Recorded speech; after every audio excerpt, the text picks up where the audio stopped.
So Urban Resource Institute, URI, we've been around for about 4 decades, since 1980.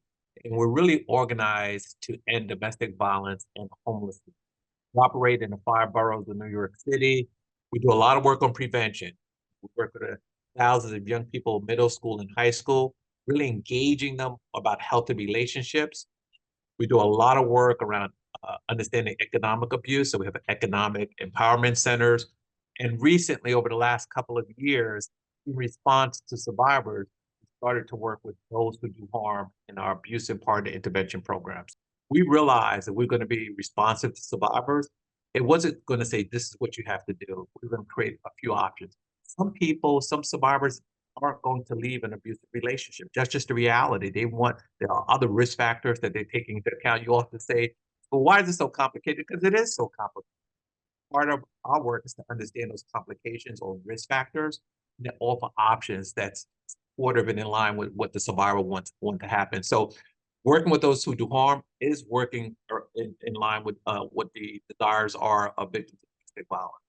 We're creating opportunity for someone to understand why they may be creating the harm. And they typically will be assessed. They will come to a program like URI. It can be mandated. They may have done something and being held accountable by the criminal justice system, or they can walk into a program on a voluntary basis.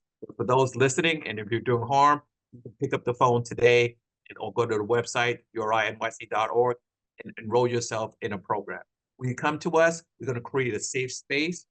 We're going to work with you about why are you here, understanding the harm you may have caused, and then thinking through and working on behaviors to promote healthy relationships. We do that with peers. It's usually going to be about a 65-week engagement with your peers in a group setting, and working with individual counselors to continue that work. At the end of it, it's a process. At the end of it, hopefully you will understand what influenced you to do harm, and that you stop hurting people that you're involved with. If we don't do this work, person doing harm will only go on to another relationship and do harm. So that's what you will generally see in a program like ours, APIP programs, those programs that work with people who do harm. Okay. So let's kind of get into what we wanted to talk about today, which is, the Diddy controversy that we're seeing out there right now. And so when you look at the timeline of events after those allegations were first made, back in December, he posted on Instagram saying he was innocent. He said, quote, "I did not do any of the things alleged." Were you paying attention back then? And if so, what were your thoughts at the time? So we've been doing this for some time, and in talking to so many survivors and now working with those who do harm, it's not uncommon for those who do harm to minimize, use a variety of defense mechanisms to talk about, to reduce, to deny their behavior. So when the story first aired, my mind, I was saying to myself, stay tuned. More will probably be revealed. And unfortunately, the video for most people was a sense that, or now we understand something has happened that's been horrific. Right. So in this case, now the video comes out, and after a couple of days of radio silence, he comes out publicly and says there are no excuses. He's sorry and doesn't expect forgiveness. What was your initial reaction to that post? Yeah. So my reaction to that, boy, it takes a video, right?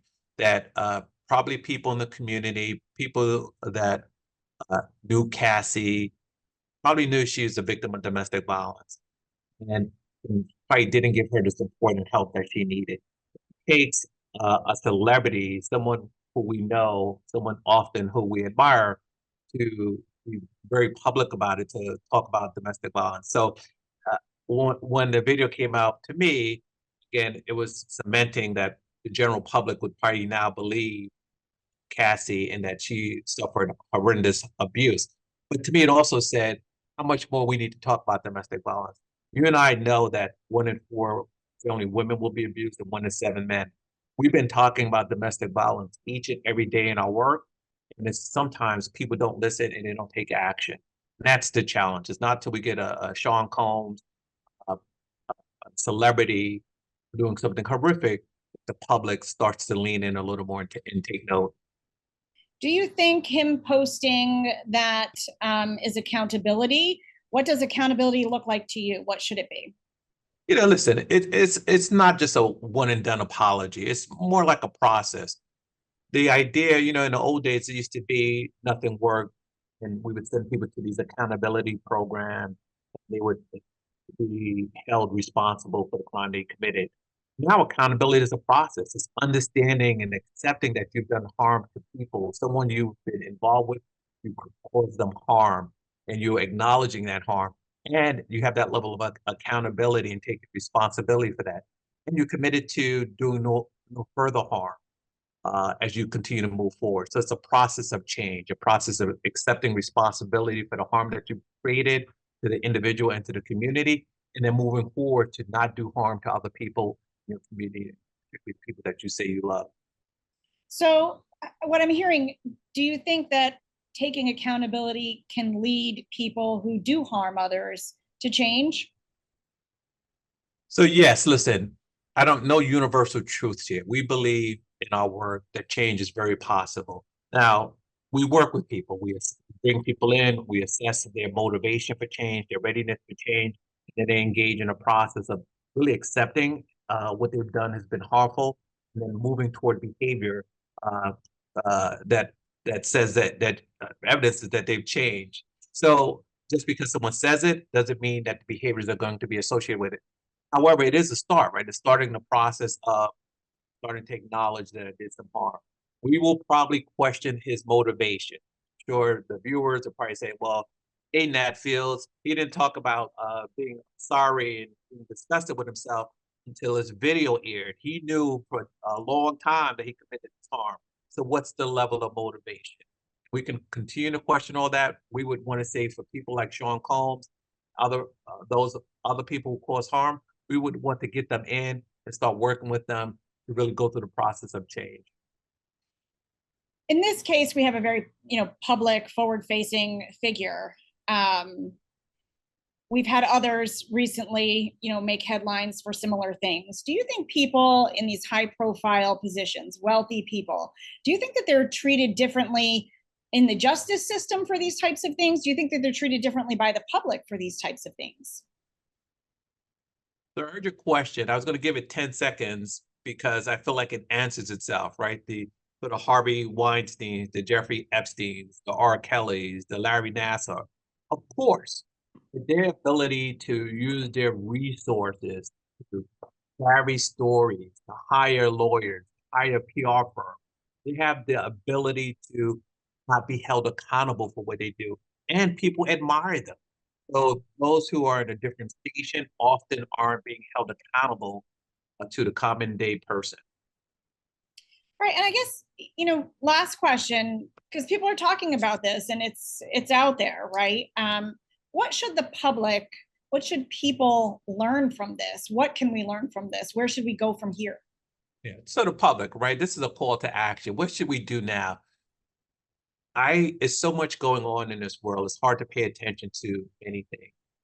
We just based on the data, we probably all know someone victim of domestic violence. And if we can appreciate that fact, then hopefully we can engage by sitting in a safe space and allowing them to talk without judging them. We can also learn more about domestic violence. You can go to OPDV's website, you can go to urinyc.org and learn more about the signs or the signs of domestic violence. When that person is ready for help, you have information that you can provide to them to help increase their safety. So we can all do more, not waiting to talk, create a safe, supportive environment, listen without judgment, and get some information. So when someone comes to us, we can say, hey, there's a great hotline. Call the 1-800-942-6406 hotline, the New York State hotline. You can get information to that person, and that's a lot to increase safety for victims of domestic violence. I guess I always end with, anything you think is important to share, any final thoughts that you might have.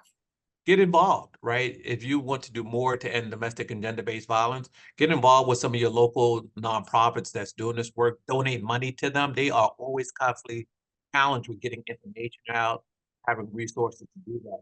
So take action. person interested in wanting to end domestic violence, taking action by our community will go a long, long way.